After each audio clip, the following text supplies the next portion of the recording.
7 этаждагы жемкорлор катышкан долбоор болгон. Президентке чакырып алайт, ушу коопчулар долбоорун көтөрбөчү деп. Жогорку кеңеште каралганда бороону 1 саат мурун келчү, ушунун көбүгү суроо бербечү деп. Анткени бул жемкорлук. Урматтуу прокуратура, АКС Фипол. Рахмат. Кийинки сөз Рыскелди Чыныбекович. Рахмат. Менде суроолор көп. Кыскараак жооп берүүгө аракет кылгыла.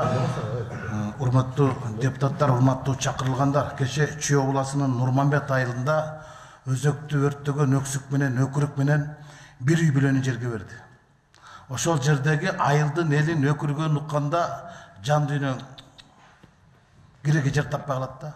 Мына ошол жол кырсыгынан бир үй бүлө кайтыш болду. Атасы, баласы, келини, апасы, 2 небереси менен. Анан ошол коопчулар долбоор иштеп турган трассада болду жол кырсыгы. Силер мактап аткан апендинин кызындай. Намыс деген, авир деген бар бушкарт да. Акыретинде сурак болот да. Силер айтып атпайсыңар азыр 18%га анан Бишкекте мынча азайды депчи. Мен азыр өзүңөрдүн данныйыңар менен өзүңөргө суроо берем. Былтыркы жылы МВДнын коллегиясында 9 айдын жыйынтыгы боюнча жол кырсыктары республика боюнча 12%га көбөйгөн. Өлгөндөрдүн саны, жол кырсыгынан кайтыш болгондор саны 9%га, жарадар болгондор 14%га көбөйүп кетти деп Нурбек Молдагазиев айтты. Быйылкы жылдын 9 айында былтыркы жылга салыштырмалуу жол кырсыктарынан 496 адам каза болуптур. А былтыркы жылы 429 адам. Айырма бар бекен? 2018 жылга салыштырмалуу 2019 жылы өлгөндөрдүн саны 9%га көбөйүп атса, быйылкы жылдын 9 айында дагы көбөйүп атса. Эми сиз урматтуу каржы министри айтып кеттиңиз. Былтыркы жылы булардын Vega концерндин менен биздин мамлекет технология байланышыбыз келишим негизинде бюджетке 1 миллиард 200 миллион сом акча планды болсо 581 миллион сом гана төктү да. Канча пайыз аткарылды план? 48,9%. 48,9%га план аткарылды. Быйылкы жылдыкычы? Быйылкы жылдыкы 600 миллион сом каралган болсо, фактически 654,3 миллион сом түштү. Муну мен тактап айтып коюшум керек. Бул 600 миллион сом бул такталган бюджет. А фактически биз 2 миллиард 153 миллион сом пландаганбыз. Мына эми туура айттыңыз. Жыл башында ушул жерге Мухаммедкалый Абылгазиев келгенде мен айткам, быйылкы жылга коопчулар долбооруна сиз билесиз. Канча план койдуңар десем 2 миллиарддан ашык деген. Былтыркы жылы 1 миллиард 200 миллион сомду төг албаган Vega концерн 2019-20 жылы 2 миллиард кайдан төгөт десем төгөт деген. Жок болсо чөгөт деген. Анан силер айтып атпайсыңар, бе урматтуу өкүлдөр, Vega концерни же болбосо коопчулар долбоору өзүнүн максатына жетти деп. Бунун максаты сиз айттыңызчы, Алтынбек Жапарович, негизги жол кырсыктарын азайтуу, адам өлүмдөрүн азайтуу, анан болчу туурабы? Эгер азайбаса, кантип максат аткарылат? Силер айтып атасыңар да, силер биздечи алдып атасыңар да, ошол камера турган жерде жол кырсыктары азайды депчи. Муногу перекресттикте жол кырсыгы болгон жок. Бирок кечеги жол кырсыгы бул фактыбы? Бул турмуштун актысыбы? Мына кайтыш болгон 500 адамдын 200дөн жакыны Чүй областы менен Бишкек шаарында болду. Это 40%. Туура айтамбы? Чүй областында болду. Экинчи орунда Скөл областында отурат. Анан Бишкек шаары менен Чүй областында коопчулар долбоорун биринчи этабы иштеп аткан жерлерде кайтыш болгондордун 40% болуп атса, силер эмне үчүн Авирдин алдында калп айтып отурасыңар? Мисалы, Сосновкага пом ачып, арга участковойду коюп, машина алып берип, баардык шартты түзүп койсоңор, мал урурлук азаят. А бирок жалпы район боюнча көп болуп атат да. Ана силер Сосновканын отчету менен жалпы жайдык район отчетун бириктирип коюп атпайсыңарбы? Силер айтып атасыңар, коопчулар долбоорунун негизинде жол кырсыктары азайды деп. Бул эми Бишкек шаарында камералар турган жерде азайды да. Туугандар, туурабы Алтынбек? Туурабы? Эми эмнеге бизде элди алдып атасыңар? Коопчулар долбоору мен жоопсуз долбоор. Бұл коммерциялық долбор деп 2 жыл ушуга каршы туруп келгеним үчүн мен көрбөгөн куугунтукту көрдүм. Президентке чейин чакырып алайт ушу коопчулар долбоорун көтөрбөчү деп. Жогорку кеңеште каралганда Боронов 1 саат мурун келди, ушуну көбүгө суроо бербечи деп. Анткени бул жемкорлук. Урматтуу прокуратура, АКС, Фипол жазгыла, экспертиза жүргүзөсүңөр. Канча адам набыт болду? Максатына жетти. Бул жанагы бизнесмендер максатына жетти. Мына мен Алтынбек Жапаров сизге суроо берейин. Биринчи этап 35 миллион долларга бааланган турабы? 35 миллион сомдук бул долбоор, долларлык долбоор. Туура айтамбы? Биринчи этап. Биринчи этап. 35 миллион долларлык 110 комплекс алып келдиңер. Анын канчасы Бишкек шаарына коюп, мына силер берип атпайсыңар бул жерде 110 участокто орнотулган депчи. Эми ошонун 5 миллион доллары болуптур. Программный обеспечение болсун, хаб болсун, сервер болсун. Эми калган камераларда бул орусча, АПК, кыргызча көзөмөл камералык компоненттер да турабы? ККК. Эми ошону 30 миллионду 110го бөлсөң 270 миң доллардан болуп атпайбы? Бир камера 270 миң долларга туруп атса, ана биз 600 долларга отвертка пластиковый салды кама салбадык бар. Булар бир жылда 10-12 миллион доллар акча чыгарып атат. Бега концерн. Анткени келишим боюнча 50% буларга кетип турабы? Штрафтан. А байкуш алда жакта турат Кыргыз поштасы. Канча сом аласыңар силер бир штрафтан? Да бер. Жеткизип бергенде канча аласыңар? 24 сом 64 тыйын алабыз. 24 сом алат ушул байкуш Кыргыз поштасында кемпир чалдар иштейт. Эч ким иштебейт, анда айлык жок. 4 000-6 000 сом айлык туурабы? Анан ошого 20 сомдон жол киресин артып кетти го. Анан тил угат. Албайт, кол койбойт. Ким эле кара кагаз алып келсе, штрафтап келсе кол коюп берет, сүйүнүп алат. Анда силер письма счастья деп атсыңар. Кандайча письма счастья ал? Бактылуу катпы? Ал кара кагазда. Кайгылуу каттап келип атат да. Бул деген мен башында айткам, силердин азыркы койгон камералар шаардагылар 7 функцияны. Жол боюндагы 2, жанагы 3 буттуң 2 функция. Булардын баасы ашып келсе 1000 долларга жетпейт. А бирок киргизген. Мен билем да буну. Башынан каршы чыгып айткан, бул деген керек болсо ошол кездеги мамлекеттин башчысы келип айткан, Рыскелди Чынбеков мени буруп атат 7-нчи этаждан деген. Өткөрөсүң деп. А биз билебиз, мына ушул жерде, урматтуу Турсунбек Кадырбеков, сиз билесиз. Биз ушул жерде мурунку Кыргыз телекомдун башчысы Нурлан Мадаминов отурганда суроо бергенбиз. Жаңы депутат болуп келгенде.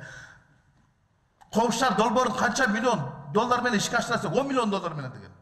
10 миллион доллар менен Кыргыз телекомдун базасына ишке ашырабыз деген. А биз Бишкек шаары менен Чүй областында 35 миллионго.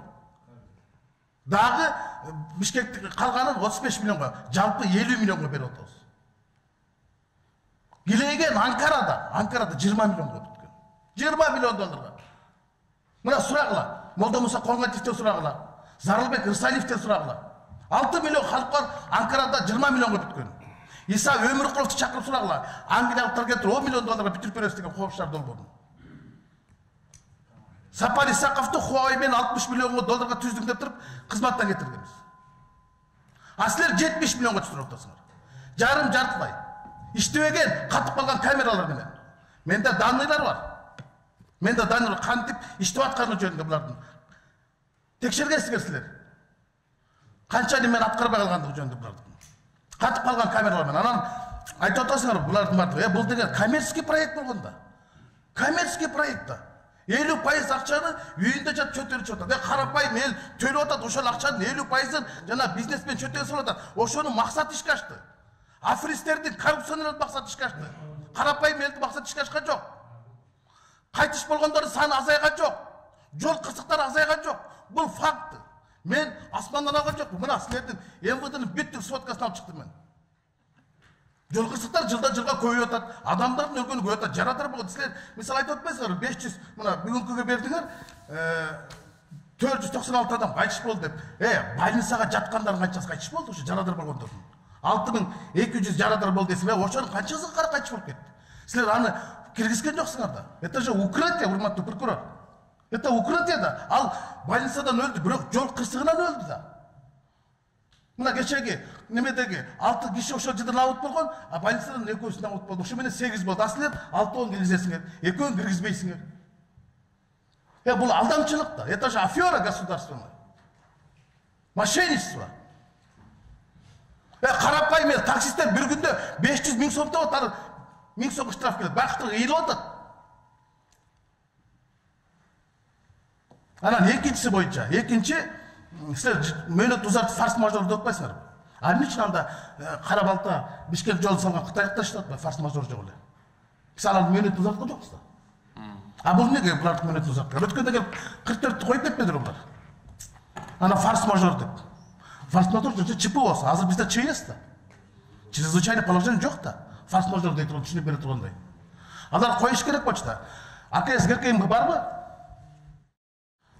Ковшар долбоордун экинчи этабын кытайский компания турган шенсе турабы?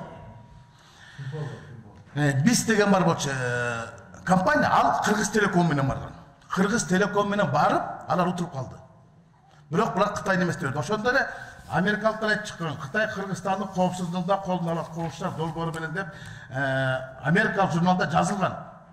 Кытай Борбор Азиянын кен байлыктарын, газына, мунайына, ээдик кулу менен катар эми жарандарын тууралуу маалыматка үстөмдүк кыла баштаган опурталдуу экенин жазды. Киссинджер институтунун Уилсон Борбор окутуучусу Брэдли Ярдин Бишкек Ковшар долбоору деген шылтоо менен Кытайдын маалымат чогултуучу машинесине кошулду. Буга чейин Өзбекстан Huawei компаниясы аркылуу $1 миллиард 883 көзөмөлдөөчү камера орнотуу үчүн долбоорго кол койгон.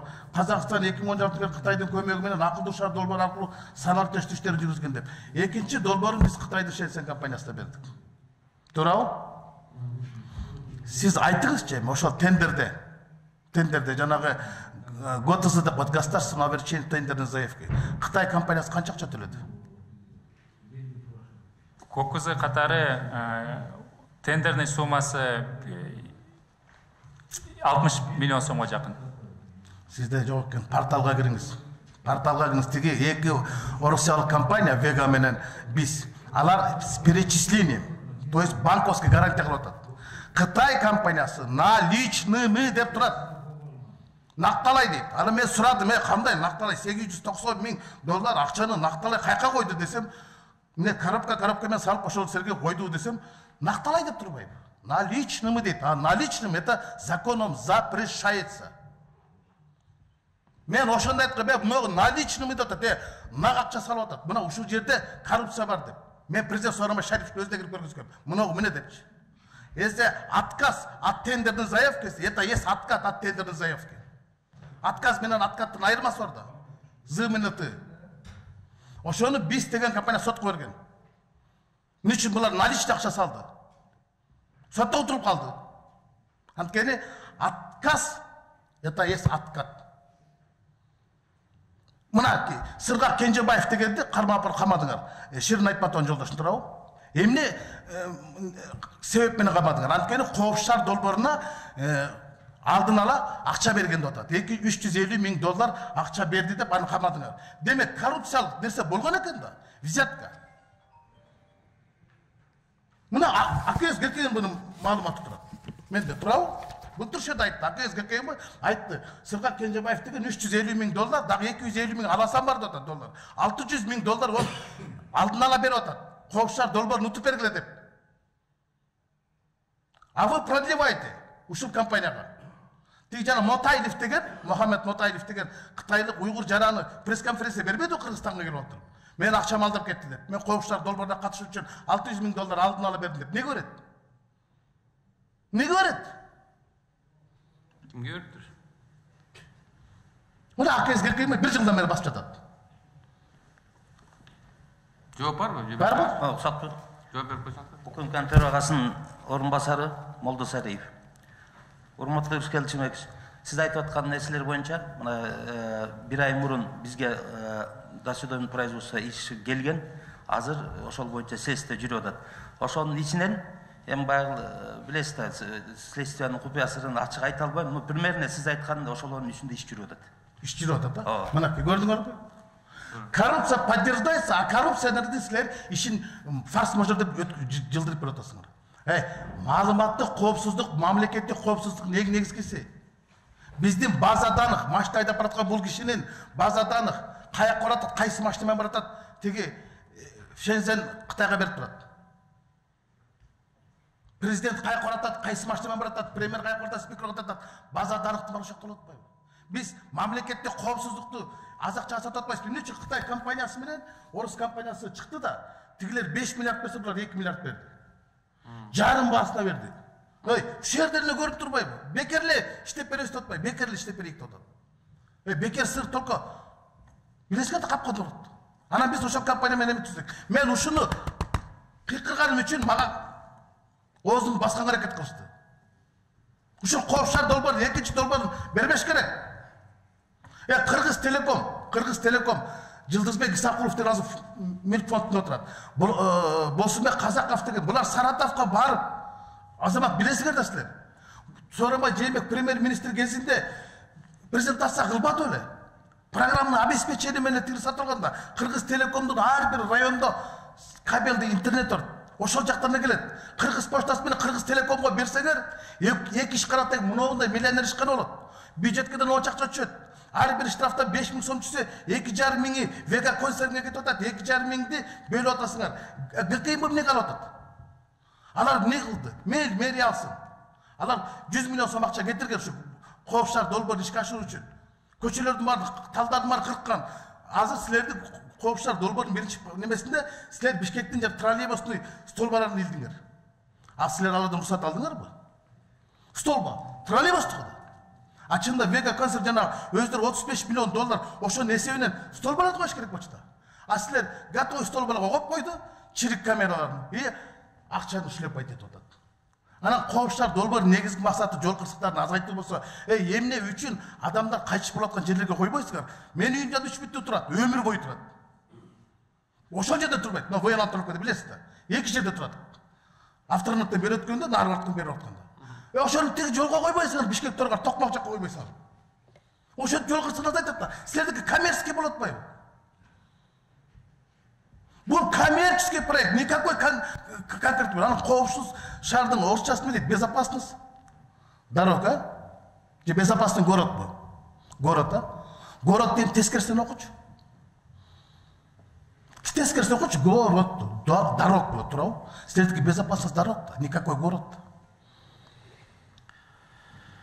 Рыскел Червекович.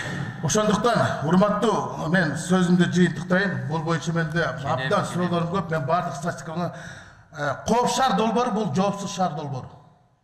Бул коммерциялык долбоор. Бул 7-этаждагы жемкорлор катышкан долбоор болгон. Бунун баасы да асман чапчыган. Бунун максаты өкмөттүн эмес, чөнтөктүкү. Чөнтөктүкү. Мен ачык эле айтам. Эгер мен калпайсам сотко бергиле. Мен калпайсам сотко бергиле. Многу фактылар булар турмуштун актылары. Адамдардын өлгөнүн жашыра албайсыңар. Жол кырсыктарын ашып кеткенин жашыра албайсыңар. Коопшар долбоору максатын ашты деп апыртып айтпагыла. Отчет бербегиле. Ишке ашкан жок. Коррупциянын максаты ишке ашты. 2 жылда 20 миллион доллар чыгарып кетти. 5 миллион доллар салып. Элдин эсебинен, карапайым элдин эсебинен акча чыгарып кетти. Силер ошого жол берип отурсуңар.